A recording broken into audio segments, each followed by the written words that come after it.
जो बेटियां ससुराल में दुखी हैं, बहुत कष्ट में हैं,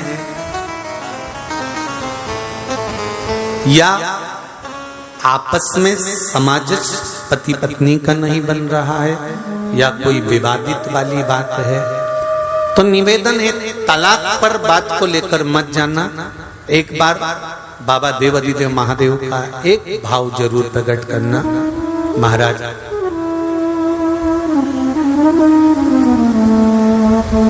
श्री अवधूतेश्वर महादेव का नाम लेते हैं। कौन से महादेव? अवधूतेश्वर महादेव का नाम लेकर थोड़ी सी मूंग, हरी जो मूंग होती है, उस मूंग को गला लीजिए पानी में। गलाने के बाद में उस मूंग को शिव मंदिर में ले जाकर भगवान जो नंदीश्वर विराजमान होते हैं वहां रखकर 7 बेलपत्र उस मूंग पर चढ़ा दीजिए। चढ़ाकर बेलपत्र मेरे देवाधिदेव महादेव को अवधूतेश्वर महादेव के नाम से समर्पित कर दीजिए। वो मूंग उठाकर गौशाला में या आपके रोड पर कोई नंदी दिख जाए या गौशाला में कोई नंदीश्वर हो तो उस नंदी को वो मूंग खिला दीजिए थोड़ी सी। 3 या 4 प्रदोष करोगे, तलाक तक बात नहीं पहुंचेगी, आपस में प्रेम बढ़ जाएगा, बेटी को सम्मान मिलना प्रारंभ हो जाएगा और टेंशन समाप्त हो जाएगी, परिवार नहीं टूटेगा।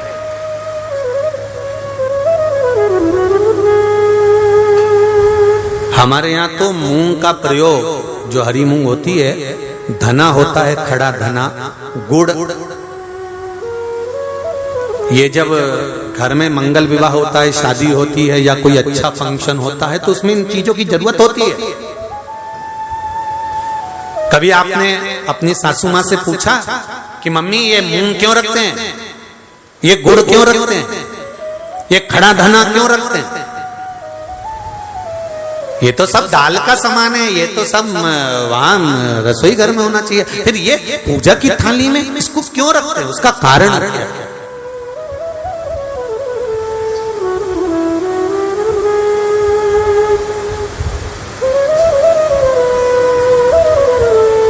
उसका कारण क्या है? कभी अपनी सासू माँ से पूछना तो सासू माँ बताएगी कि जिस समय पर भगवान शिव, भगवान महेश और उमा का संबंध हुआ था,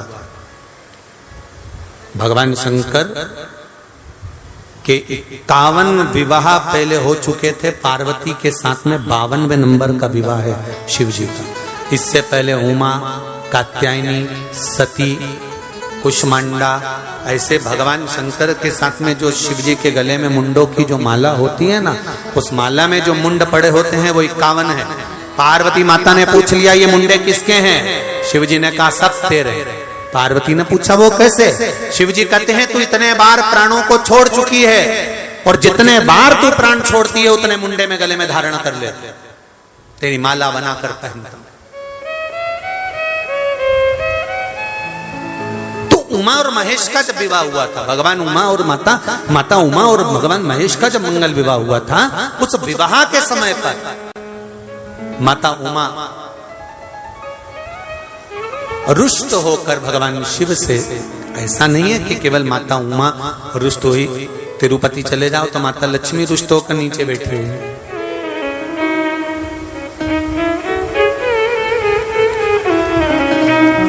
इंद्र जी का दर्शन करो तो इंद्रारी पारिजात के वृक्ष के लिए रुष्ट होकर,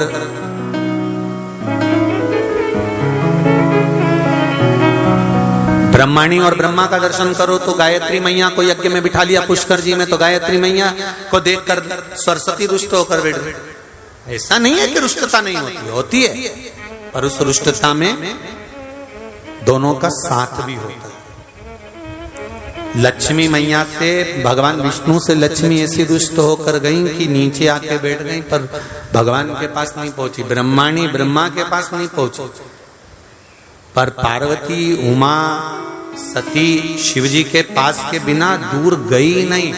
दोनों पार्वती मैया माता उमा रुष्ट होकर भगवान महेश से चली गई। और जब भगवान महेश से रुष्ट होकर माता उमा जाती हैं, माता उमा चली जाती हैं, तब उस समय पर ऋषियों ने, संतों ने आकर माता उमा को समझाया। स्वयं देवऋषि नारद भी उस समय पर पहुंचकर समझाए कि मां, यदि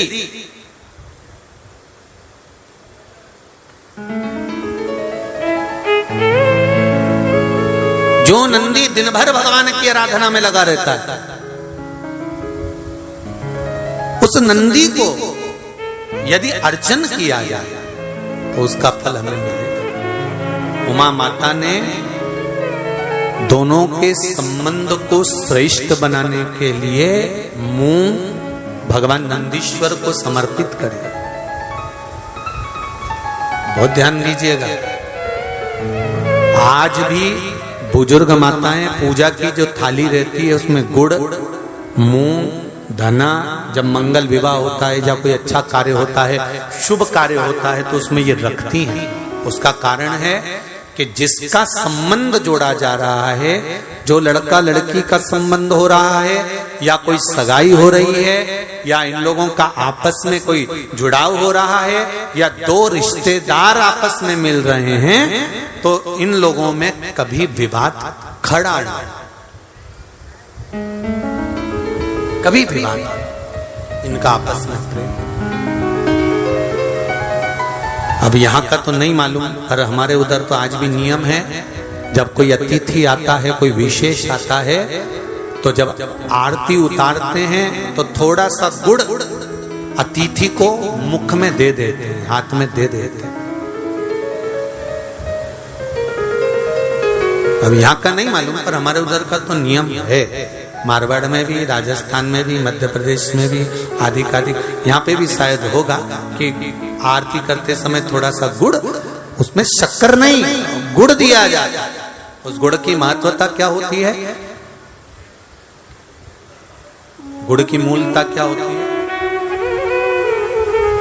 महाराज, शक्कर के दाने बिखरे रहते हैं और गुड़ के दाने बंधे रहते हैं। इसलिए सनातन धर्म में केक काटने की प्रथा नहीं है। सनातन धर्म में लड्डू बनाकर बांटने की प्रथा। केक सनातन धर्म में नहीं काटा जाता। केक काटोगे तो टुकड़े टुकड़े होकर अलग हो जाएगा, और लड्डू का मतलब होता है कि बिखरे बिखरे दानों को जोड़कर एक कर देना और उसे वितरित कर देना। मतलब संसार को, परिवार को, कुटुंब को एक करने का सनातन धर्म ज्ञान देता है। सनातन धर्म वर्णन गुड़ जोड़ता है। जितने समय अतिथि हमारे घर में रहे, मेहमान हमारे घर में रहे, जिसको हमने आरती के समय पर गुड़ दिया है, जिसको हमने गुड़ दिया है, वो पाकर आनंद के साथ में रहे। अच्छा, कभी तुमने सुना जो जिसके यहाँ पर गणेश जी नहीं होते शादी ब्याहों में, शादी ब्याहों में अगर गणेश जी नहीं मिलते तो क्या करते हैं? वो गुड़ का जो ढेला होता है ना, उसी को आधा तोड़कर गणेश जी बना के रख देते हैं और उसी आधे गुड़ के ढेले का भोग लगा देते हैं। गुड़ का ही गणेश और गुड़ ही खजा। देखिए जरा भाव देखिए हमारे सनातन धर्म, भगवान को रिझाने का तरीका देखिए। अब कई लोग कहते हैं ये गुड़ से क्या होता है, ये मूंग से क्या होता है, ये धने से क्या होता है, चावल से क्या होता है, बेलपत्र से क्या होता है। अरे भाई, समर्पित करोगे, पाओगे तो जानोगे ना।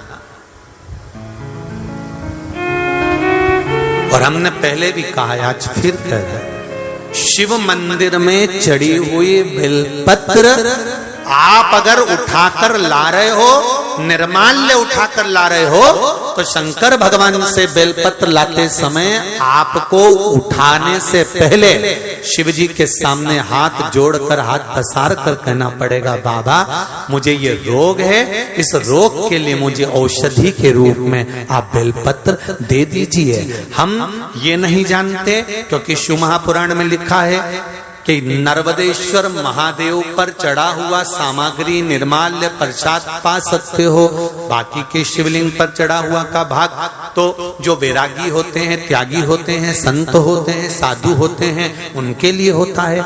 पर यदि हम नर्मदेश्वर महादेव नहीं भी है और हमको रोग है, तकलीफ है, कष्ट है, तो जो बेलपत्र हम शंकर जी से मांग कर ला रहे हैं उनसे कह कर लाओ हमें औषधि दे दीजिए, तो वो औषधि के रूप में हम लेकर आएंगे, तो वो हम खाएंगे तो हमारे शरीर को वो लगेगी। हम ये नहीं कह रहे कि आप इसी का लेकर आओ या नर्मदेश्वर को ढूंढो फिर उसका शिवलिंग लेकर आओ, कहां ढूंढोगे? आप तो औषधि मांग कर लाइए। आप उससे औषधि के रूप में मांगो। शंभो शरणे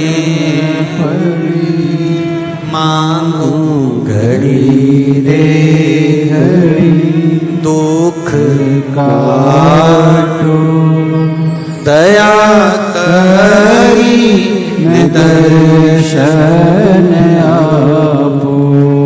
देव ऋषि नारद ने पार्वती जी को देखा, जिनका भाग्य में बताकर आया था, जो पार्वती के पिता को मैं कहकर आया था, ये पार्वती को जो पति मिलेगा वो नग्न वेशधारी, भस्मी रमाने वाला, जटाजूट बांधने वाला, एकांत का आवास करने वाला, ऐसा पति मिलेगा। तो देवऋषि नारद से कहा हम इसका विवाह नहीं करेंगे, हम इसको घर में रखेंगे। तब नारद जी ने कहा बेटी के भाग्य में सुख लिखा होगा तो सुख मिलेगा और दुख लिखा होगा तो दुख मिलेगा। तुम करोड़ों का वैभव देखकर भी दे दोगे, किस्मत में लिखा होगा तो ही तो भोग पाएगी ना, किस्मत में नहीं होगा तो भोगेगी क्या?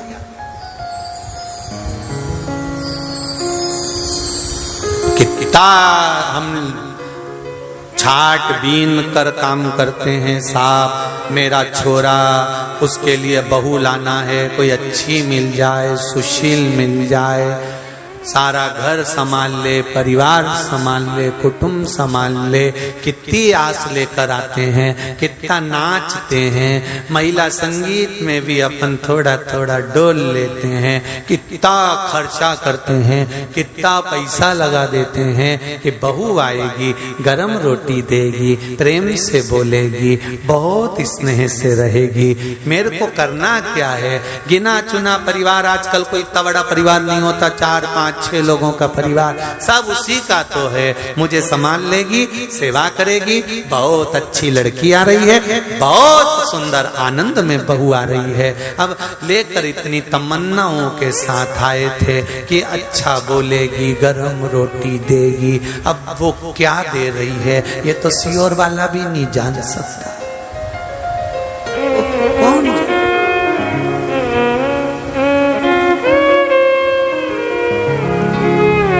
कहा आपने? गुरुजी, कई लोग आते हैं लड़कियों का फोटो लेकर, हमारे लड़के की लड़की देख के आए, गुरुजी देख के बताओ कैसी रहेगी? हमने कहा बहुत बढ़िया। गुरुजी हम 8 लोग गए थे देखने, आधा घंटा बैठे गुरुजी, लड़की भी बैठी, मिली, पर मुंह से आवाज नहीं आई। गुरुजी ऐसी जोरदार लड़की, इतनी सुशील, इतनी बढ़िया, बिल्कुल नहीं बोली। गुरुजी आप देख के बताओ ना कैसी है? तो हमने भी कह दिया अभी नहीं बोलेगी, जब वो बोलेगी तो तू भी डोलेगी, अभी काहे को बोलेगी? शादी कराना है कि नहीं कराना?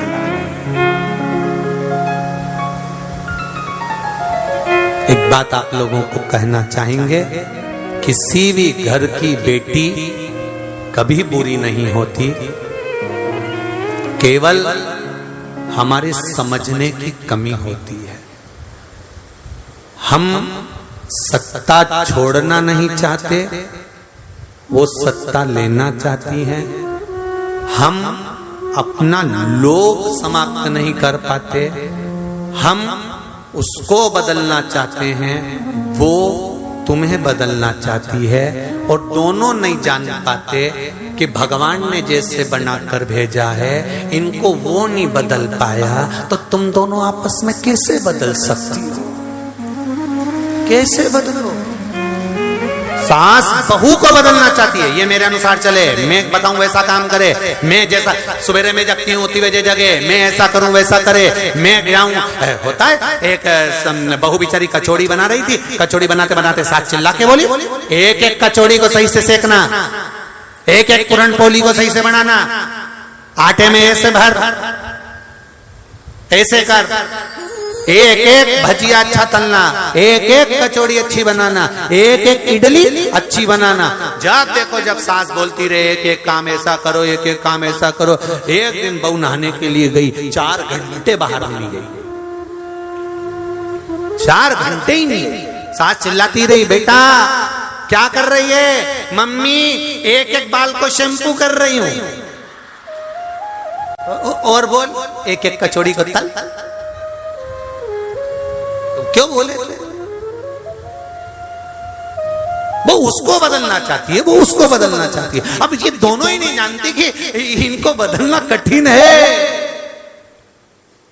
बहुत कठिन। इसलिए सासू जी से भी निवेदन है और बहू रानी जी से भी निवेदन है, दोनों एक दूसरे को मत बदलो। थोड़ा सा जो समय मिले उसमें शंकर का गुणगान करो और जो बने प्रेम से काम करो। इससे बढ़कर कोई आनंद नहीं है साहब। गृहस्थ आश्रम से बड़ा कोई आश्रम नहीं है, उसमें जो सुख है वो सुख कहीं नहीं। आप दिल से रहिए, प्रेम से, आनंद से, स्नेह से।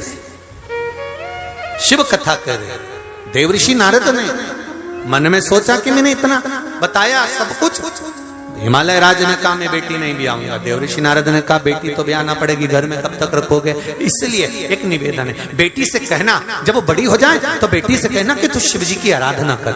सारे अवगुण शंकर में हैं, पर शंकर में गुण भी एक है कि वो परमात्मा है, वो भगवान है, वो देव अधिदेव महादेव है,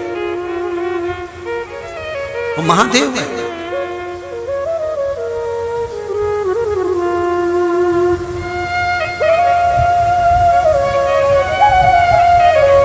पूछा,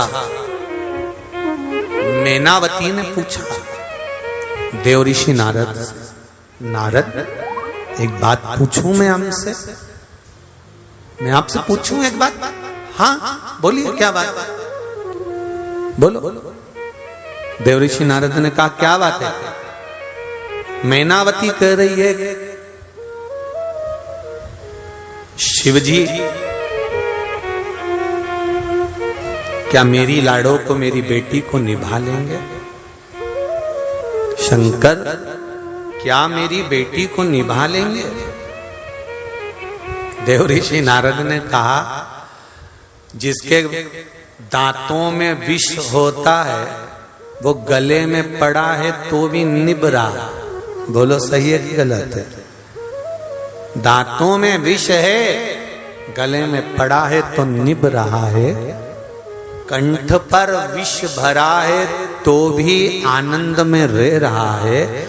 जिसको टेंशन बहुत होता है उसकी रात की नींद चली जाती है, पर शंकर भगवान के कंठ पर विष भरा है तो भी आंख बंद करके चकाचक बैठे, कोई टेंशन।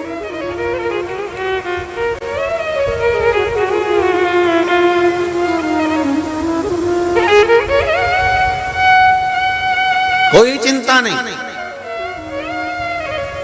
नारद क्या वो शिव मेरी बेटी को निभा लेंगे? क्यों नहीं?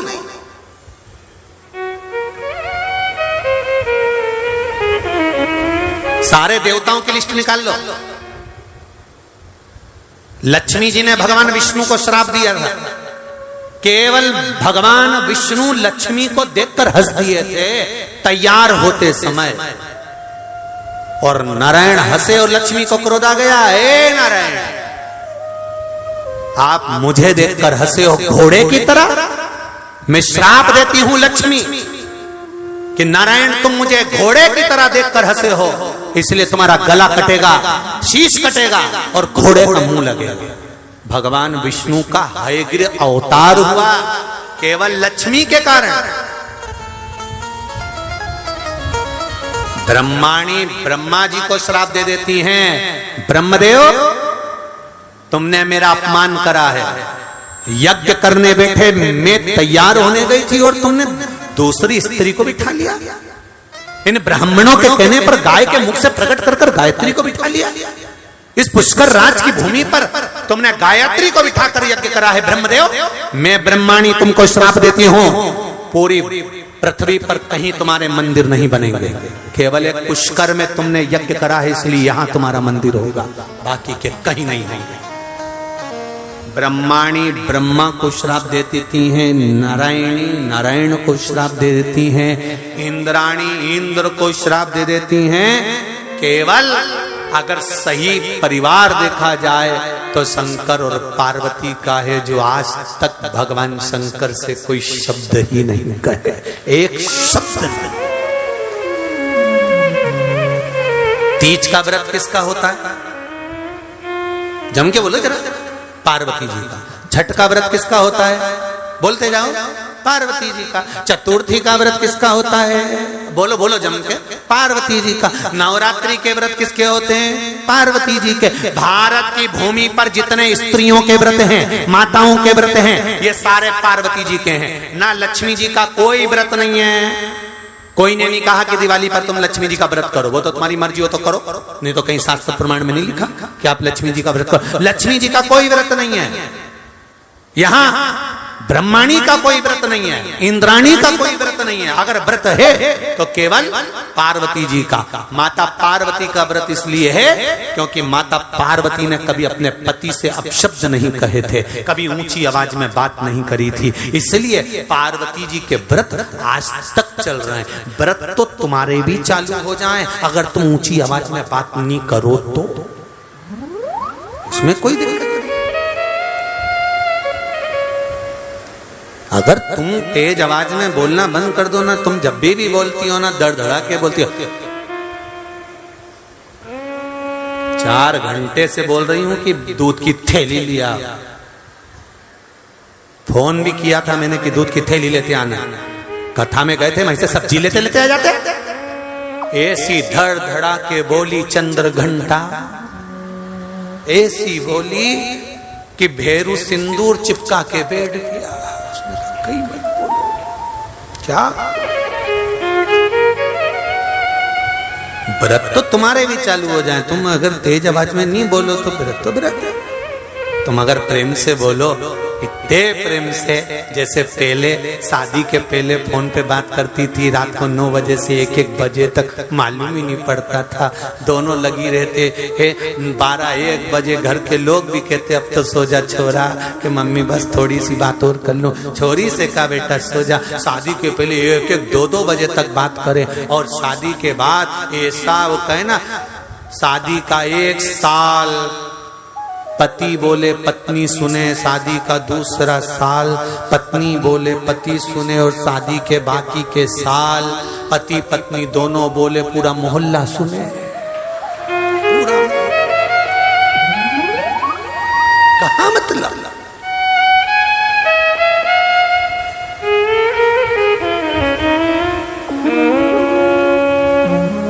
क्या मतलब? आप हृदय से बोलो तो, आप हृदय से दिखाओ तो शिव को। कहो पार्वती मैया से, जब पार्वती जी बड़ी हो जाए तो शंकर जी की आराधना करना। शिवपति के रूप में मिल गए तो जीवन सार्थक हो गया। कहा देव ऋषि नारद ने, शंकर अगर मिल गए तो जीवन में कहीं फिर भटकाव नहीं होगा, कहीं भटक नहीं सकते। आपसे भी निवेदन है, सारी समस्या का हल जरा जम के बोलो, 1 लोटा जल।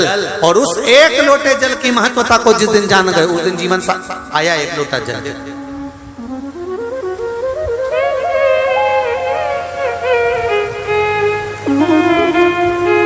शिव महापुराण की कथा कहती है, भगवान की भक्ति में अगर कहीं कोई रुकावट आ भी गई तो उस रुकावट के बाद में हमें भगवान की भक्ति पुनः प्रारंभ कर लेना चाहिए।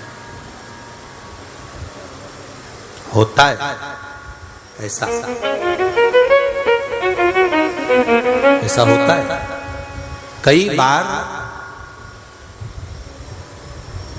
हम तीज का व्रत करते थे गुरुजी, और तीज का व्रत करते करते गुरुजी हो सकता है कई बार ऐसी अड़चन आ गई कि हमारा वो व्रत एक बार छूट गया। अब एक बार व्रत छूट गया हरतालिका तीज का, अब क्या करें गुरुजी, हमारा व्रत बस केवल एक बार छूटा है गुरुदेव। हम 15 साल से कर रहे थे, हम 20 साल से कर रहे थे, एक बार ऐसा कोई काम हो गया कि वो व्रत हमारा टूट गया, वो व्रत हमारा नहीं हुआ, तो हमें क्या करना चाहिए? हरतालिका शिव महापुराण की कथा कहती है, भूलवश कारणवश किसी कार्य से अगर एक व्रत बीच में कभी बाई चांस किसी कारण से रह गया है तो हरतालिका शिव पुराण कहती है फिर एक काम करिए, अगला व्रत जब करें तो उस समय पर कोई भी शिव जी का एक जोड़ वस्त्र, सौभाग्य नारी का, सुहागन नारी का एक जोड़ वस्त्र, सौभाग्य की बांस की पिटारी, उसमें सौभाग्य की सामग्री रखकर शिव जी के मंदिर में जाकर पूजन कर कर वापिस आकर फुलेरा का दर्शन कर कर, फुलेरा शिव जी का पूजन कर कर, वो सौभाग्य सामग्री किसी गरीब ब्राह्मण को जिसको जरूरत है वस्त्र आदि की, या जो ब्राह्मण पूजन करा रहा हो आपके यहाँ, वो ब्राह्मण जन को तिलक कर कर दक्षिणा के साथ उसे प्रदान कर दे। और शिव जी से निवेदन करें, भोले बाबा हमसे पूर्व में गलती हो गई थी, इसलिए हमारा व्रत छूट गया था किसी कारण से, पर आप इसको स्वीकार करिए,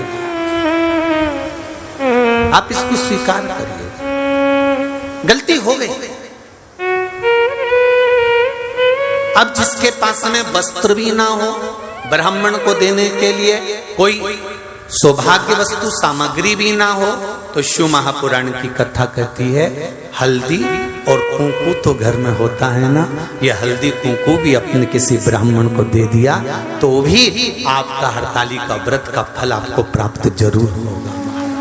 कोई जरूरी नहीं कि आपके पास में बहुत सामग्री, ये जरूरी नहीं।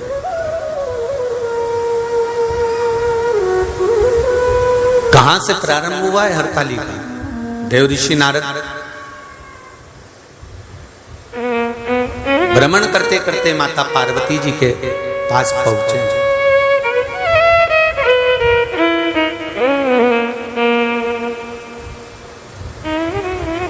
और माता पार्वती जी को देखा देव ऋषि नारद ने, बहुत देर तक एक केंद्रित होकर देव ऋषि नारद देख रहे माता पार्वती जी। जिन माता पार्वती जी के भाग्य का गुणगान देव ऋषि नारद ने करा था कि इनको ऐसा पति मिलेगा, नग्न वेशधारी, भस्मी रमाने वाला, जटाजूट बांधने वाला, मृग चर्म पहनने वाला, जब देव ऋषि नारद बारंबार कर रहे कि इनको ऐसा पति मिलेगा, तो पार्वती जी की माता मैनावती ने तो कह दिया था कि मैं बेटी का ब्याह नहीं करूंगी। हिमालय राज ने कह दिया हम भी ठीक है, हमारी बेटी को घर में रख लेंगे, पर ऐसे लड़के के साथ बेटी नहीं ब्याएंगे जिसके साथ में हमारी बेटी को जिंदगी भर दुख रहे। गाय, बेटी और लक्ष्मी 50 बार विचार करो तब किसी को दो। बेटी को विवाह करने से पहले 50 बार विचार करना, क्या ये लड़का तुम्हारी लड़की के लिए ठीक है? क्या ये लड़का तुम्हारी बेटी के लिए ठीक है? जनक जी महाराज ने माता जानकी का स्वयंवर रखा था, माता सीता का स्वयंवर, और जनक जी ने जो माता सीता का स्वयंवर रखा, उस स्वयंवर का ये कलाकारों ने, ये फिल्म बनाने वाले ये कलाकारों ने उस स्वयंवर का इतना हंसी मजाक बना दिया, इतना हंसी मजाक बना दिया कि वहां हीरो हीरोइन के स्वयंवर होने लगे थे। आपने देखा होगा टीवी पर।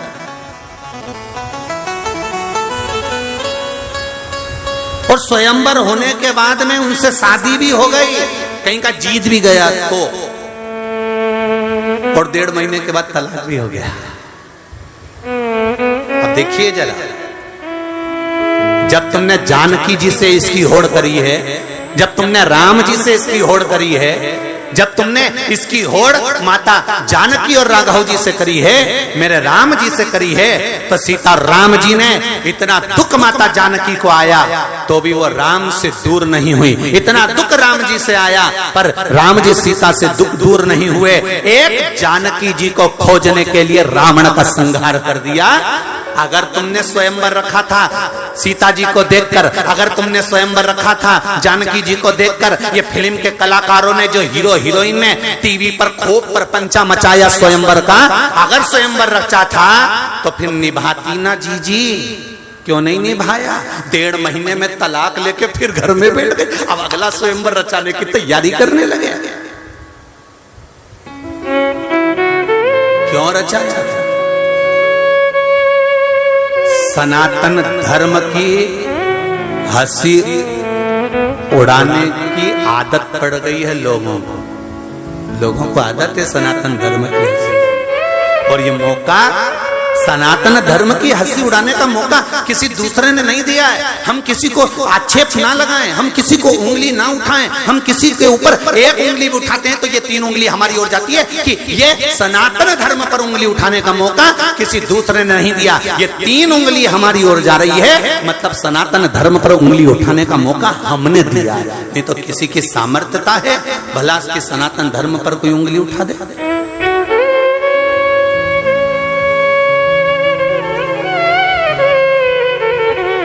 उन्होंने टीवी पर स्वयंवर रचा और आप बिल्कुल टाइम पे 8 बजे टीवी खोल के बैठ गए। अब देखेंगे अगला क्या बोलती, क्या अब देखेंगे। और युवान छोरा छोरी देखे तो चल जाए, डोकरा डोकरी भी के लगा स्वयंवर लगा, डोकरा डोकरी भी बैठे बस स्वयंवर देख। पर किसी एक ने एक पत्र लिखकर नहीं भेजा कि यह कौन सा प्रपंच रचा कर रखा है तुमने सनातन धर्म पर हंसी उड़ाने के लिए। ये कौन सा उपहास उड़ा रहे हो तुम? किसी एक ने पत्र नहीं लिखा, सब टीवी खोल खोल कर देखते रहे, सब ने। एक बार तो मुख से कहते, एक बार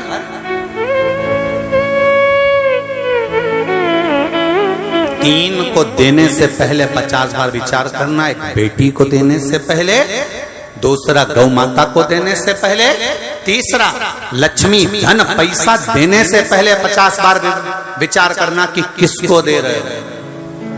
बेटी ब्याहने से पहले ये विचार करिए क्या बेटी सही जगह पर जा रही है। राजा जनक जी ने जानकी जी का स्वयंवर क्यों रखा था? जब जानकी जी की उम्र मात्र 5 वर्ष की थी तब जनक जी ने कहा था, जानकी जाकर सैनिकों से कहकर आओ, आज मैं धनुष की पूजन करने आ रहा हूं, तो धनुष के नीचे लीप दें।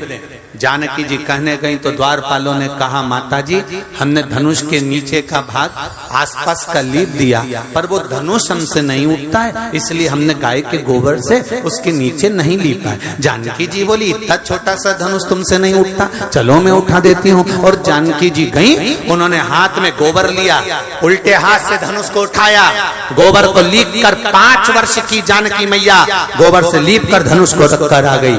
जनक जी जब पूजन करने आए तो उन्होंने देखा कि आज पहली बार धनुष के नीचे का भाग लीपा है। ये किसने लीपा? जिस दिन से धनुष आया है उस दिन से आज तक नहीं उठा। इस धनुष को किसने उठाया है? कौन उठाया इस धनुष को? द्वारपालों ने कहा, जानकी जी ने उठाया। जनक जी हंसने लगे, 5 साल की छोरी कोई धनुष उठाएगी? बुलाओ जानकी को। जानकी बेटा तूने धनुष उठाया कैसे, ये लीपा कैसे? जानकी जी ने कहा, पिताजी ये देखो, उल्टे हाथ से धनुष उठाकर सीधे हाथ से लीप कर बता दिया। जनक जी जान गए, मेरी बेटी अगर उल्टे हाथ से धनुष उठा सकती है तो इसका पति सीधे हाथ से धनुष उठाने वाला चाहिए। बेटी पढ़ी लिखी है, उसके हिसाब से पढ़ा लिखा वर ढूंढो। बेटी ज्ञानवान है, उसके हिसाब से उसका वर ढूंढो।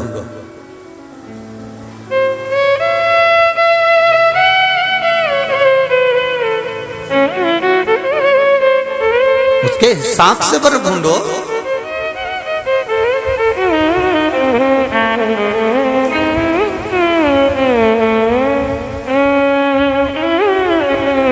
हमने बेटी के हिसाब से वर नहीं ढूंढा, हमने हिसाब लगाने वाला वर ढूंढा। पेट्रोल पंप कितने हैं, उनका शॉप बहुत अच्छा है, 4 दुकानें हैं, खूब पैसा है, राशि ठाट है, राशि ठाट है, खूब पैसा, प्लाट है पुणे में, हिंगोली में, यहाँ वहां उनकी जमीन ही जमीन है, पैसा ही पैसा है। और हमने थोड़ा सा छोरा ऊंचा नीचा देखा और ब्याह दिया, और बेटी गई और मालूम पड़े तुमने धन तो देखा था पर किस्मत किसने देखी। 4-6 साल में जो पैसा देखा था, कहीं डब्बे मब्बे में, कहीं शेयर मार्केट में, कहीं चूना लग गया, इतना ऊपर देख कर दिया था, वो नीचे खड़ा था। ये देखकर देने की अपेक्षा ये देखना था कि लड़का लड़की को स्नेह करने वाला है कि नहीं, संभालने वाला है कि नहीं, विपदा में घबराने वाला तो नहीं है, हर पल हर घड़ी धर्म के लिए, समाज के लिए, परिवार के लिए, कुटुंब के लिए खड़ा रहने वाला है कि नहीं। फिर थोड़ा धन भी कम होता तो धक जाता, उसके भाग्य में होता तो निकाल ले जाता। पर चॉइस बहुत भारी है।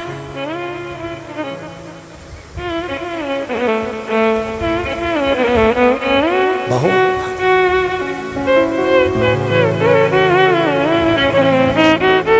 हम दूसरों को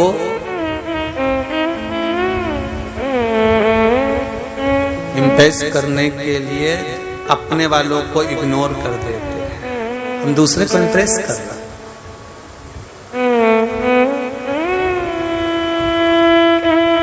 मोबाइल पर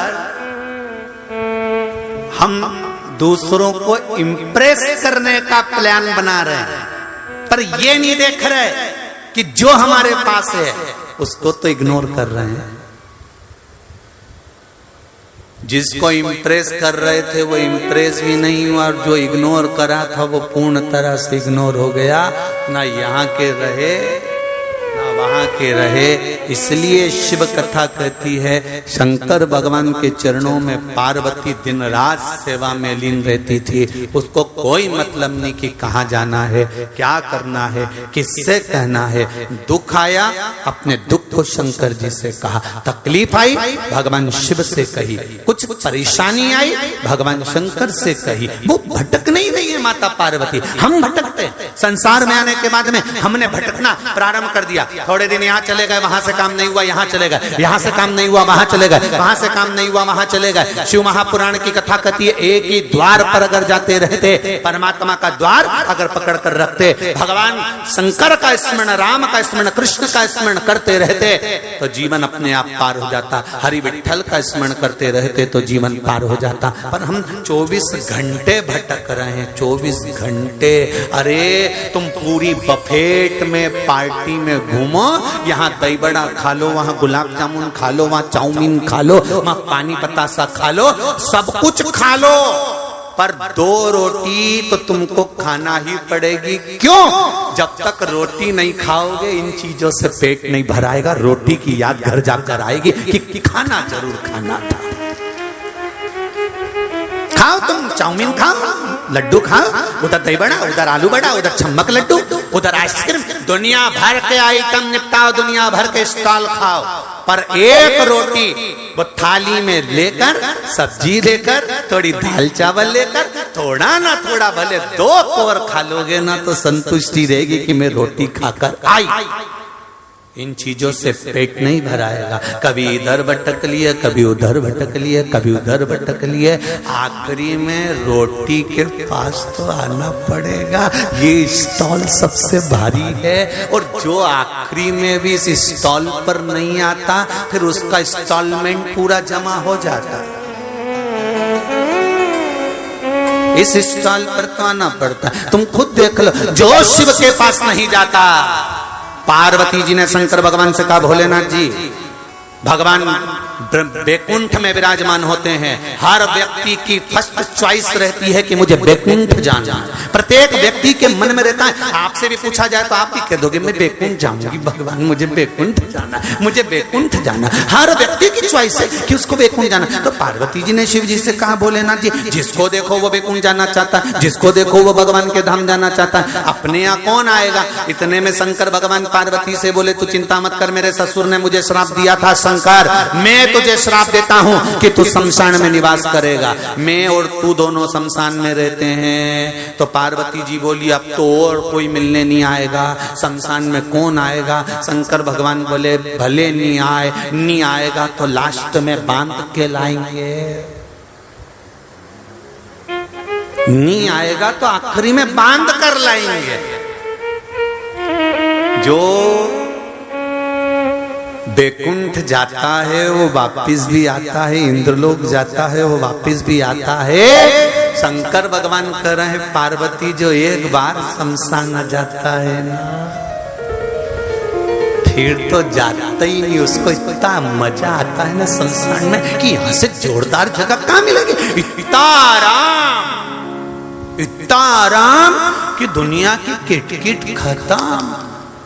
जब तक जिंदा था बेटी की शादी करना, बेटे का ब्याह करना, मकान बनाना, मेरा प्लाट वहां पड़ा है, एक केस से बस वो निपट जाए, मेरी जमीन छूट जाए, इसके बाद मकान बनाऊंगा। पूरी जिंदगी tension tension tension tension tension में निकल गई। आखिरी में जब शंकर जी के पास गया तब चैन से सोया तो भोलेनाथ जी ने भी पूछ लिया क्यों रे हे भेरू कैसा है। भेरू भी बोला मजा तो आपके चरणों में ही है। तब लोगों ने भजन लिखा कि मिलता है सच्चा सुख केवल भगवान तुम्हारे चरण। तब लिखा कि उसके सिवा कहीं सुख कहीं।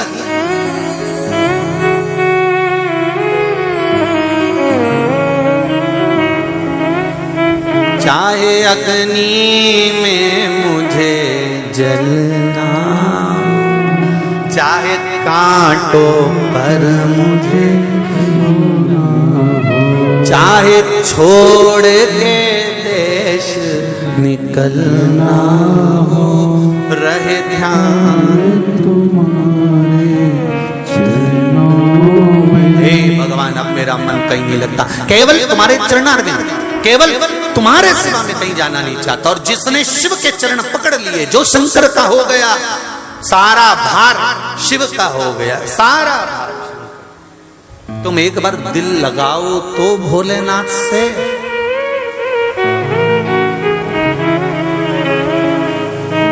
जो एक बार दिल लगा लेता है उसके मोबाइल का रिचार्ज वही कराता है।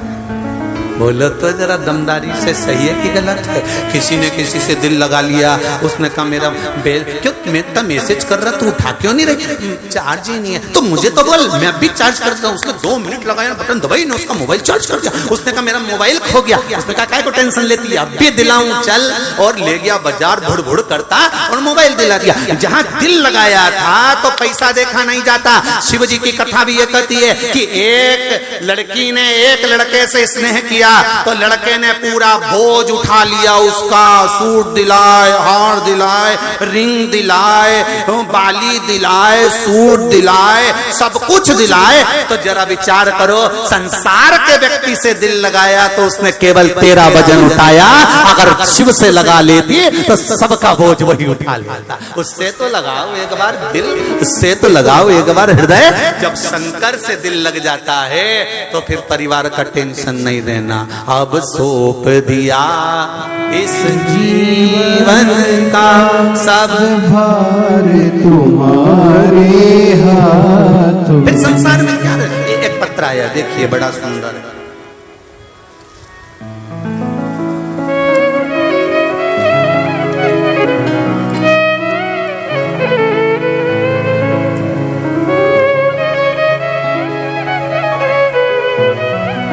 बैठे हैं, मेरे बाबा के भरोसे पर कह सकता हूँ, मेरे बाबा के विश्वास पर कह सकता हूँ। दिल से सुनना, दिखावे से नहीं। मेरे भगवान को दिखावा प्रिय नहीं है।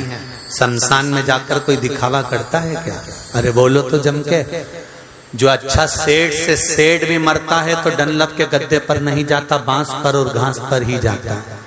सेठ से सेठ भी मरता है तो मखमल के कपड़े पहनकर नहीं जाता, वही सफेद और लाल कपड़े में लपेट कर जाता है। उसके यहाँ दिखावा चलता नहीं है।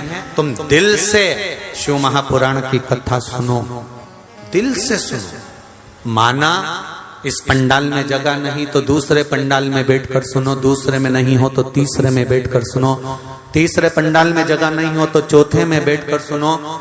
कई लोग रोड पर बैठकर कथा सुन रहे हैं, तो उनसे निवेदन है कि जहां मौका मिले शिव महापुराण की कथा को जमीन पर बैठकर कंकर शंकर को मानकर सुनना और दिल से कहना, बाबा मैंने सुना है कि तू 3 महीने में पूर्ण कर देता है, ऐसी कृपा करना कि मैं भी, मेरी ये कामना पूर्ण हो और मैं भी धूप लगाने तेरे दरबार में जाऊं। उससे प्रार्थना करेगा, उससे दिल से कहो तो।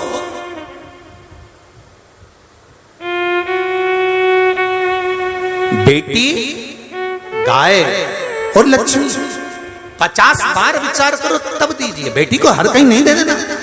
गाय को किसी ऐसे, हमारे दादाजी चले गए, हमारे काका जी चले गए, गौदान करना है, ब्राह्मण को गाय दी, ब्राह्मण ने गाय ली। अब ब्राह्मण के घर में खुद की रहने की जगह नहीं तो गाय कहां से बांधेगा, भूसा कहां रखेगा, चारा कहां रखेगा, पानी कहां पिलाएगा। उसने गाय ले ली, थोड़ा सा सोने के सिंह चांदी के खुर के चक्कर में गाय ली, गाय लेकर दूसरे को भेज दी, दूसरे ने तीसरे को भेज दी, तीसरे ने चौथे को भेज दी। वो गाय बिकते बिकते कसाई के हाथ में चली गई। गाय कटी तो बद्दुआ ब्राह्मण को नहीं लगी जिसने ली थी, बद्दुआ उसको लगी जिसने दी थी।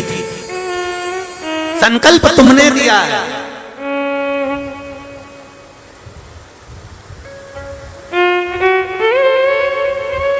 संकल्प तुमने दिया तो भोगना तुमको।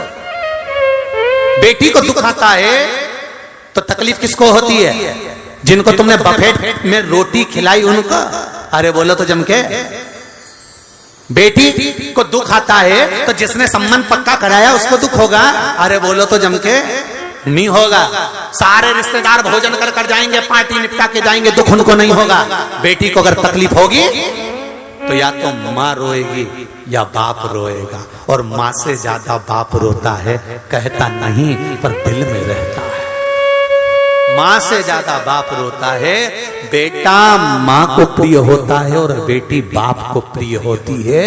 इसलिए बाप की दौलत बेटी होती है और बेटी को इसका स्मरण करना चाहिए कि मेरे बाप मुझे दौलत समझता है, तो बेटी भी अपने बाप को वो हीरा समझे, वो दौलत समझे कि ये दूसरी बार मिलने वाला नहीं है। ये समझे।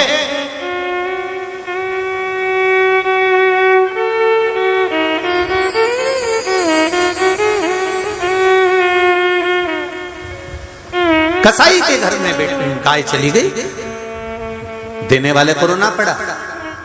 पैसा तुमने दिया, कोई भिखारी मांगने के लिए आया, कोई भिक्षुक मांगने के लिए आया। ट्रेन में सफर कर रहे थे, ट्रेन में जा रहे थे, छोटा सा लड़का आ गया, अपना कपड़ा उतारा, पोछा लगाने लगा ट्रेन में। तुमने 1 रुपया निकाल कर पर्स में से उस छोरे को दे दिया। उस लड़के ने वो 1 रुपया लिया, इकट्ठा करा, अगले स्टेशन पर उतरा, कोई सामान नशे का ले लिया, रुमाल में डाला, सूंघ रहा है, और लड़का नशे में आते आते एक दिन मर गया। उसके मरने में 1 रुपया तुम्हारा लगा है तो तुमको भी हिसाब तो देना पड़ेगा, भोगना पड़ेगा। जिस भिखारी के कटोरे में पैसा दिया, भिखारी लेकर मदिरा की दुकान पर चले गया, वैश्यावृत्ति में चले गया, मांसाहार में चले गया। तुमने लक्ष्मी को गलत हाथ में दे दिया। लक्ष्मी अगर गलत जगह पर जाकर रोती है तो दान करने वाले को रोना पड़ता है। गाय, बेटी और लक्ष्मी 50 बार विचार करो तब किसी को दो, मत 50 बार विचार करना क्या ये सही है? और निवेदन है अपनी संपदा, अपनी प्रॉपर्टी भी जो तुम्हारी सेवा करे उसके प्रति थोड़ी सी बचा कर रखो, क्योंकि तुमने देखा होगा मकान बनाने वाले जो गाय पालते हैं वो गाय के लिए गौशाला बनाते हैं। बोलो सही है कि गलत है? क्योंकि गाय के लिए बना। जो घोड़ा रखते हैं वो घोड़े के लिए अस्तबल बनाते हैं। जो मुर्गा मुर्गी रखते हैं वो मुर्गा मुर्गी के लिए जगह बनाते हैं। बोलो बनाते कि नहीं बनाते? जो कबूतर रखते हैं वो कबूतर के लिए घर बनाते हैं। जो मिट्ठू रखते हैं, तोता रखते हैं, वो तोते के लिए घर बनाते हैं। जो मगर रखते हैं वो मगर के लिए घर बनाते हैं। जो जिस जानवर को रखते हैं उसके लिए घर बनाते हैं। पर कभी तुमने सुना कि किसी ने गधे के लिए घर बनाया? बोलो तो जरा, जम के तो बोलो। किसी के मुंह से सुना कि हमारे एक रिश्तेदार ने गधे के लिए घर बनाया? मछली के लिए घर बना लेंगे, सबके लिए घर बनाएंगे, पर गधे के लिए नहीं। तो जो तुम्हारा कहना ना सुने, कभी तुमको तीरथ कराने ना ले जाए, जरा जरा सी बात में चिल्ला के दौड़े, जरा जरा सी बात में अपशब्द बोले, जरा जरा सी बात में तन्न फन्न करे, ऐसे गधे के लिए घर बना के करोगे क्या? क्या करोगे गधों के लिए घर बना? जो कभी भगवान का भजन ही ना करे, जब देखो जब वो उसको देखता रहे, वो उसको देखती रहे, बस यही जिंदगी हो गई। और मालूम पड़ा 2-4 छोरा छोरी हो गए, उसके बाद में जब काम धंधे में पड़ गए, जिंदगी रोते रोते रोते रोते निकल गई। अंतिम समय आ गया, आखिरी में भगवान का भजन करने का मन करा, विचार करा था कथा में जाऊंगी। सियोर वाला महाराज आया हिंगोली में, छोरा से कहा मुझे कथा में छोड़िया। आजकल की औलाद कुत्ता घुमाना पसंद करे पर डोकरा डोकरी को ले जाना पसंद नहीं करे। कौन ले जाएगा तुमको? कौन ले जाएगा?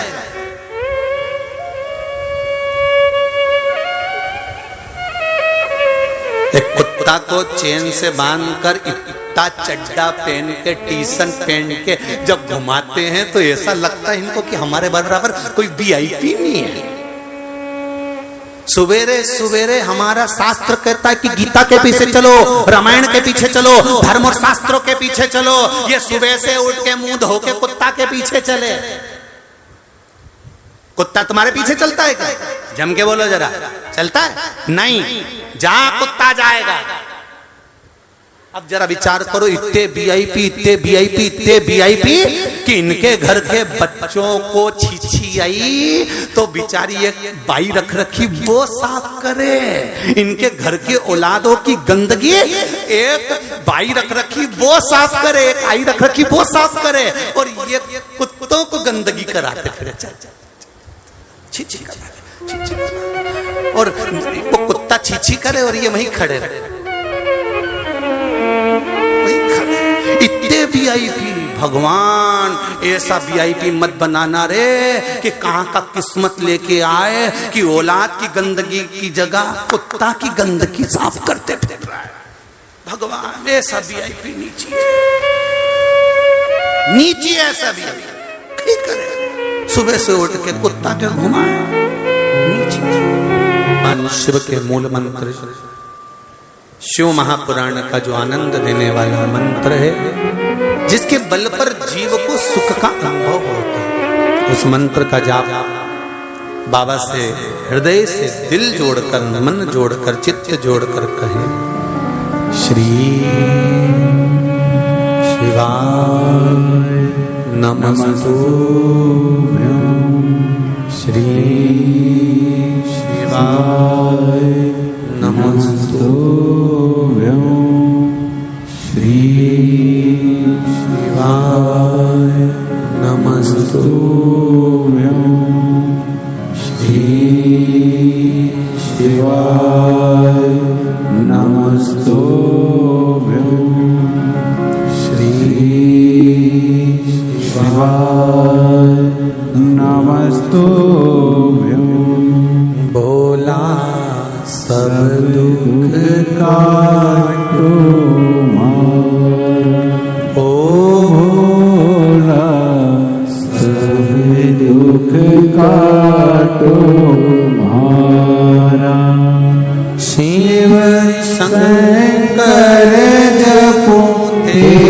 माला भोले बाबा जपो तेरी माला भोला सब दुख काटो मारा भोला सब दुख काटो मारा। भगवान शिव ओगड़दानी त्रिकालदर्शी कैलाशी अविनाशी की कथा कर रही है। देवऋषि नारद ने जाकर पार्वती जी का जो जन्म का संवाद था वो हिमालय राज से और मैनावती से कह दिया। वो कह दिया।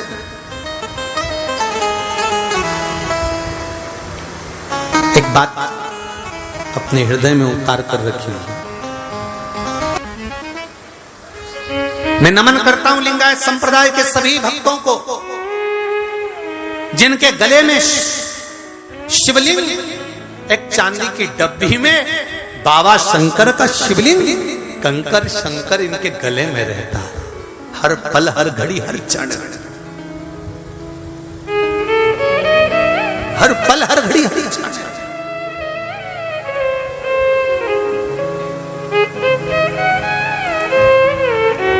मां अपने बच्चे को दूध ही नहीं पिलाती जब तक कि शंकर का मंत्र इसके कानों में नहीं पड़ गया। कारण पूछा किसी लिंगायत संप्रदाय के गुरु से तो कहा माता के गर्भ में था तो पिंड के रूप में था, आया है संसार में तो शंकर इसका भरण पोषण करेंगे, शंकर इसकी परवरिश करेंगे। माता पिता ने तो जन्म दे दिया, भाग्य लिखने वाला तो देव अधिदेव महादेव है, इसलिए शिव मंत्र दिया जाता है तब मां दूध पिलाती है। जब तक मंत्र नहीं मिलता, गुरु मंत्र नहीं मिलता, तब तक उस बच्चे को दूध भी मानी पिलाती। शंकर का हो जा पहले शिव का हो।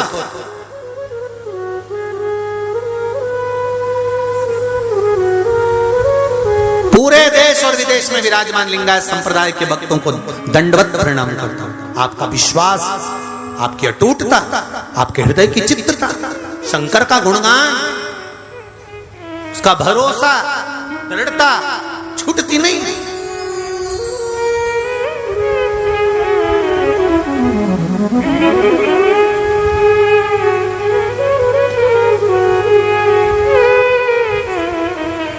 मस्तक पर त्रिपुंड भस्म, गले में शिवलिंग, रुद्राक्ष, इसके सिवा इनका कोई मतलब।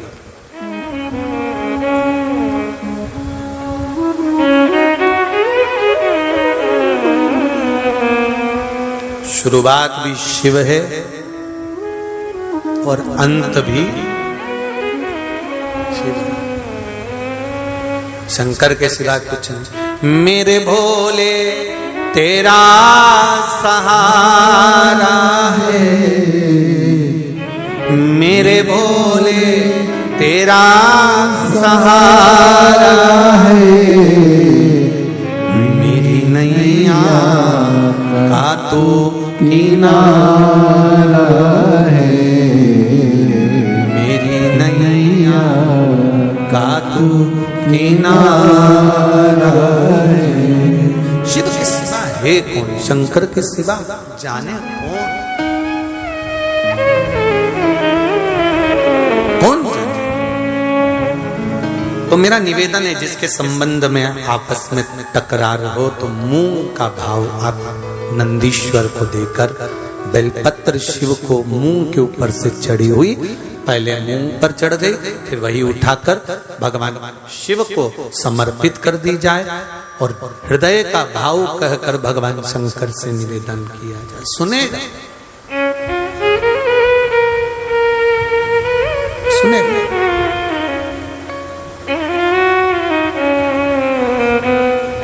बाल्यावस्था में बच्चों को दिया गया ज्ञान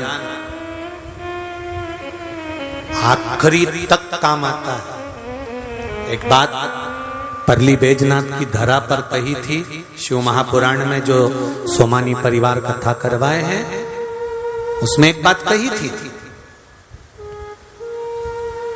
अगर आपके बच्चों ने एक लोटा जल शंकर भगवान को चढ़ाना प्रारंभ कर दिया, मंदिर जाना प्रारंभ कर दिया, तो आप टेंशन मत लेना, आपका बुढ़ापा वृद्धाश्रम में नहीं निकलेगा, घर पर ही निकलेगा और बेटा ही सेवा करेगा। जिनके बच्चों को मंदिर जाने में शर्म आती है, फटी हुई जीन्स पहनने में शर्म नहीं आती, 4 जगह से इतना बड़ा बड़ा थेगड़ा लगा हुआ, उसमें शर्म नहीं आएगी, उसमें तो शान बढ़ेगी।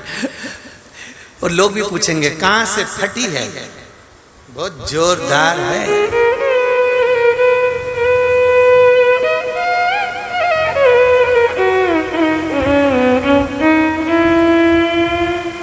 फटा हुआ कपड़ा पहनने में आज के बच्चों को शर्म नहीं आएगी, पर मंदिर जाने में शर्म आई। पर वो समय गया कि बच्चों को मंदिर जाने में शर्म आती है। आज हम भी इस व्यासपीठ से मेरे नवयुवक बेटा बेटियों को देखते हैं, और इन बेटा बेटियों को, छोटे छोटे बच्चों को जब मंदिर जाते हुए देखते हैं, मंदिर पहुंचते हुए देखते हैं, छोटे छोटे बच्चे स्कूल जाने से पहले लोटा ले जाकर, 1 लोटा जल ले जाकर शंकर जी को जब चढ़ाते हैं, तो हम भी आज शान से छाती ठोक कर कह देते हैं कि आज के नवयुवक बेटा बेटी भले कितने भी फैशन में रहते हो, पर मंदिर जाना इन्होंने प्रारंभ कर दिया, उसके लिए धन्यवाद। धन्यवाद है ऐसे बेटा बेटियों को। और निवेदन है, जिसके बेटा बेटी मंदिर जाने में शर्म करते हो, जिसके बच्चे भगवान के काम में शर्म महसूस करते हो, मम्मी ये नाटक मुझसे नहीं होता, मम्मी मैं मंदिर नहीं जाऊंगा, मम्मी मैं ये नहीं करूंगा, समझ लेना बुढ़ापा बिगड़ेगा। ऐसा बिगड़ेगा कि तुम बच्चों को इंजीनियर बना लो, डॉक्टर बना लो, कलेक्टर बना लो, एसपी बना लो, तुम बच्चों को अच्छे से अच्छी शिक्षा प्रदान कर दो, अच्छे से अच्छा बढ़ाने का प्रयास कर दो, खूब अच्छी गादी पर तुम्हारा बच्चा पहुंच जाएगा। पर यदि संस्कार नहीं दिए तो वो गाड़ी, वो बंगला, वो डॉक्टर, वो कलेक्टर किसी काम का नहीं, जो अपने माता पिता का आदर ना कर पाए। इसलिए सब कुछ दो बेटे को, अच्छी विद्या दो, अच्छा कॉलेज दो, अच्छी एजुकेशन दो, और साथ में बच्चों को अच्छा संस्कार दो, जिससे बच्चे बुढ़ापे तक आपको ध्यान रखकर आपकी जिंदगी सार्थक बना सकें। क्योंकि हमने देखा वृद्धाश्रम में ठेला चढ़ाने वाला शंभू वृद्धाश्रम में ठेला चलाने वाले के लोग माता पिता नहीं रहते। वृद्धाश्रम में सब्जी बेचने वाले के माता पिता नहीं रहते हैं। वृद्धाश्रम में रोड पर झाड़ू लगाने वाले के माता पिता नहीं रहते हैं। वृद्धाश्रम में कबाड़ा बेचने वाले के माता पिता नहीं रहते हैं। वृद्धाश्रम में सब वीआईपीओं के माता पिता रहते हैं। कभी चेन्नई जाना, मुंबई जाना, बेंगलोर जाना, तो वृद्धाश्रम में पूछ के आना। कोई कहेगी मेरा बेटा डॉक्टर है, कोई कहेगी मेरा बेटा ये है, कोई कहेगी मेरा बेटा इंजीनियर है, कोई कहेगी मेरा बेटा सरकारी नौकरी करता है, कोई कहेगी मेरा बेटा ये करता है। पढ़े लिखो लोगों के माता पिता वृद्धाश्रम में रह रहे हैं, और जो अनपढ़ हैं वो कहते हैं घर में भले 2 रोटी ना हो, पर घर में माँ बाप का होना जरूरी है। हमारे घर की पूंजी हमारा माँ बाप। क्यों? क्योंकि उसने भले अपने बच्चों को अच्छी शिक्षा दी कि नहीं दी, पर संस्कार पूरे दिए हैं। और हमने अपने बच्चों को अच्छी एजुकेशन में पढ़ रहा, एजुकेटेड है, तो मंदिर जाएगा तो शर्म नहीं आएगी।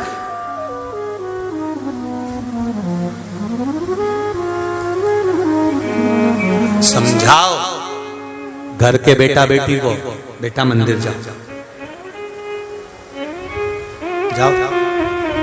कोचिंग जाती हो ना, ट्यूशन जाती हो ना, गाड़ी उठाकर कोचिंग तक जाती हो ना, 5 मिनट मंदिर पड़ेगा शंकर जी का, रुकना, प्रणाम करना, मां पर बेलपत्री चढ़ी हो वही उठा लाना, उठा के वही की वही उसी समय उठाना, चढ़ा देना। इतना तो कर सकती है, ये भी नहीं कर सकती। मंदिर में 5 मिनट प्रणाम करना, चले जाना। घर की एक बेटी, एक नवयुवक बेटा बेटी जब मंदिर में प्रणाम करना प्रारंभ कर देते हैं तो उनको देखकर उनके दोस्त भी गाड़ी थोड़ी देर रोक लेते हैं, चलो अपन भी 5 मिनट प्रणाम कर ही लेते हैं। और धीरे धीरे धीरे धीरे ये संस्कार सब में पहुंचते चले। प्रणाम। देवऋषि नारद, पार्वती अगर शिव जी की आराधना करे, पार्वती शंकर भगवान की आराधना करे, पार्वती मैया शिव जी की आराधना में लगी, माता पार्वती शंकर जी की आराधना में लगी नहीं, शंकर जी की उपासना में लगी नहीं, पर शिव जी प्रकट नहीं होते, शंकर भगवान आते ही नहीं है। हरतालिका तीज की कथा चल रही है, बहुत ध्यान से सुनिए कि पार्वती मैया तप कर कर कर हार गई, साधना कर कर कर हार गई, उपासना कर कर कर हार गई। शिव जी परीक्षा लेते रहे, मगर बनकर आ गए, साधु बनकर आ गए, संत बनकर आ गए, ज्ञानी बनकर आ गए, नटराज बनकर आ गए, पर पार्वती की परीक्षा समाप्त नहीं हुई। पर शिव जी ने पार्वती को अपनाया अभी तक नहीं। खूब परीक्षा,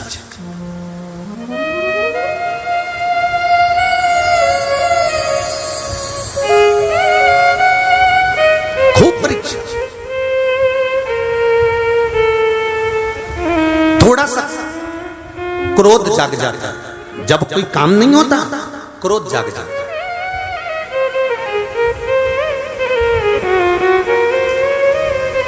चिड़चिड़ प्रवृत्ति आ जाती है।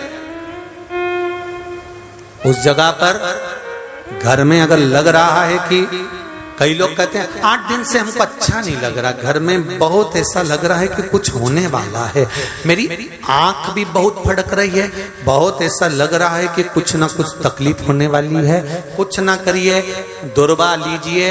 दुर्वा जानते हो, जो गणेश जी को दुर्वा चढ़ती है, दुर्वा लीजिए। उस दुर्वा को अशोक सुंदरी वाली जगह, अशोक सुंदरी की जगह जानते हो ना, जहां शिवलिंग है, ये पीठ भगवान की पीठिका, उसके ऊपर जो शिवलिंग रखा है, सामने से जहां पानी गिरता है, इधर गणेश जी का स्थान, इधर कार्तिकेय का स्थान, बीच में एक मोटी सी लाइन है, वो अशोक सुंदरी का स्थान। शंकर जी के शिवलिंग पर ऊपर से एक एक बूंद पानी गिर रहा है, वो शंकर जी की 5 बेटियों का स्थान, जया, विषहरा, शामरीबारी, दौतली और देव। बीच में अशोक सुंदरी का स्थान। दुर्वा आपको लग रहा है कि ये मेरे को ठीक नहीं लग रहा, मेरे को अभी कुछ ऐसा लग रहा है कि कुछ होने वाला, या कोई ना कोई गड़बड़ी होने वाली है, कुछ तकलीफ आने वाली है, कोई कष्ट आने वाला, कोई बीमारी आने वाली, कोई रोग आने वाला, कोई तकलीफ आने वाली है। उस समय पर दुर्वा 7 लीजिए, 7 दुर्वा को लेकर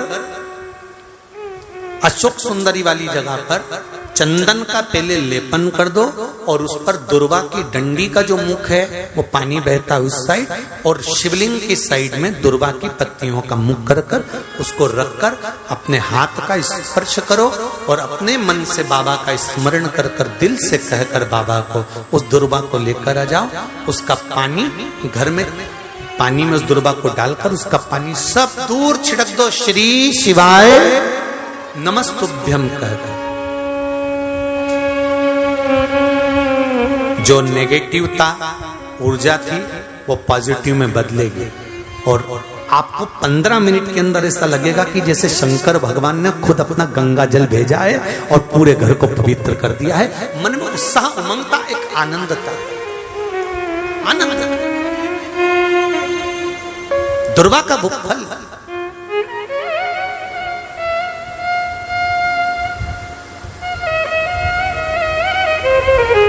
दुर्वा का वो आनंद सुख दे जाए। महाराज भगवान देवऋषि नारद ने माता पार्वती जी को तब साधना करते देखा है ना, जानना बड़ा कठिन है, सारी समस्या का हल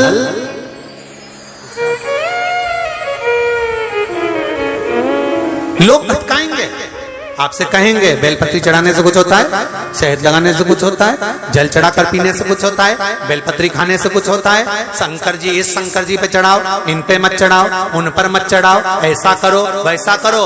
मेरा देवाधिदेव महादेव ये कभी नहीं देखता कि तुम क्या दे रहे हो, देवाधिदेव महादेव ये देखता है कि तू दिल कितना दे रहा है, हृदय कितना दे रहा है, मन कितना समर्पित कर रहा है, अपनी चित्तवृत्ति कितनी परमात्मा को दे रहा है। मेरा देवाधिदेव महादेव बस केवल ये दे,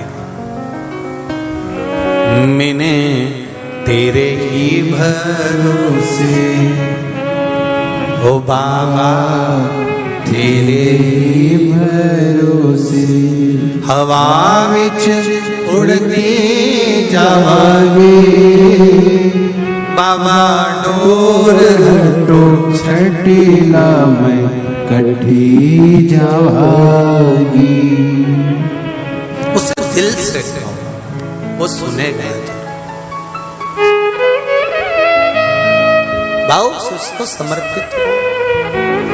जैसे अर्जुन कृष्ण के प्रति समर्पित थे और कृष्ण माता कुंती के प्रति भाव प्रणीत, ऐसा हृदय से। केशवा माधवा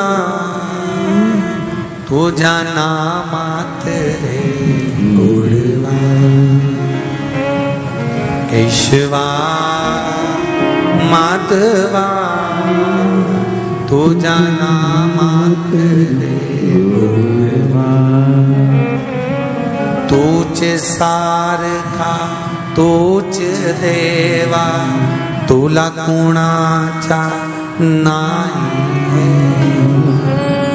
वेलो वेली संकटातुरी तारसी मानवा, केशवा माधवा तुझा नाम। भाव हृदय से, चित्त से, मन से आप भगवान को कैसे रिझा रहे हो, भगवान आपका होते चले जाए। अब दिल से पुकारो उसको। देव ऋषि नारद ने कहा पार्वती अगर शिव जी का स्मरण करे, भगवान शंकर का भजन करे, शंकर जी का गुणगान करेगी तो इसको शिवपति के रूप में मिल जाएगा। पार्वती मैया बड़ी हुई, थोड़ी सी अवस्था धारण करा माता पार्वती जी ने, वो भी देव ऋषि नारद ने जो कहा था बाल्य अवस्था का जो ज्ञान था वो पार्वती जी की चित्तवृत्ति में बैठ गया।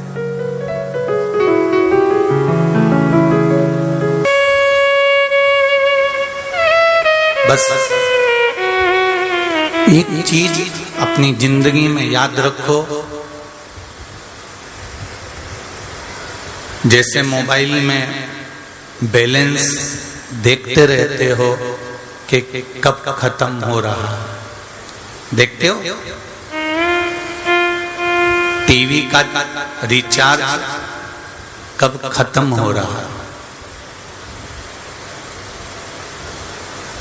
बैंक का बैलेंस भी देखते रहते हो कि कैसा चल रहा है।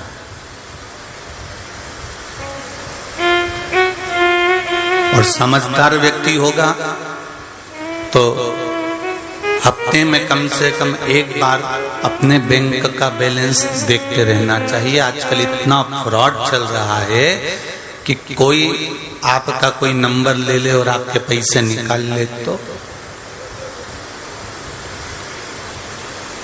हफ्ते में 2 बार अपने बैंक का बैलेंस देख लो। जैसे मोबाइल का बैलेंस देखते हो, अभी तो मेरे पास में इतने का रिचार्ज है, 3 महीने अभी तक चलेगा, और मालूम पड़े 3 महीने बाद जब वो चलना बंद हो जाए, रिचार्ज खत्म हो जाए, तो फिर क्या होता है? तुम्हारा फोन लगता है? जम के तो बोलो नहीं, फोन जाएगा नहीं, पर फोन जम के बोलो जरा, आएगा। जाएगा नहीं, आएगा। उसी तरह बैलेंस अगर देख लेते तो तुम्हारा भी फोन जाते रहता।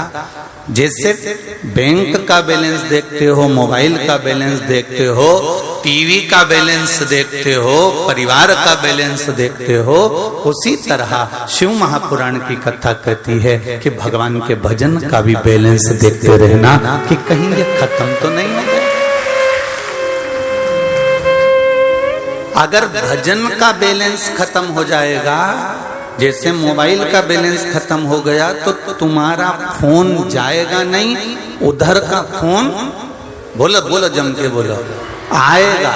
उसी तरह जब हमारे भजन का बैलेंस खत्म हो जाता है तो फिर उधर से फोन आता है, इधर से नहीं जाता, फिर उधर से आता है। और उधर का फोन बड़ा विचित्र आता है,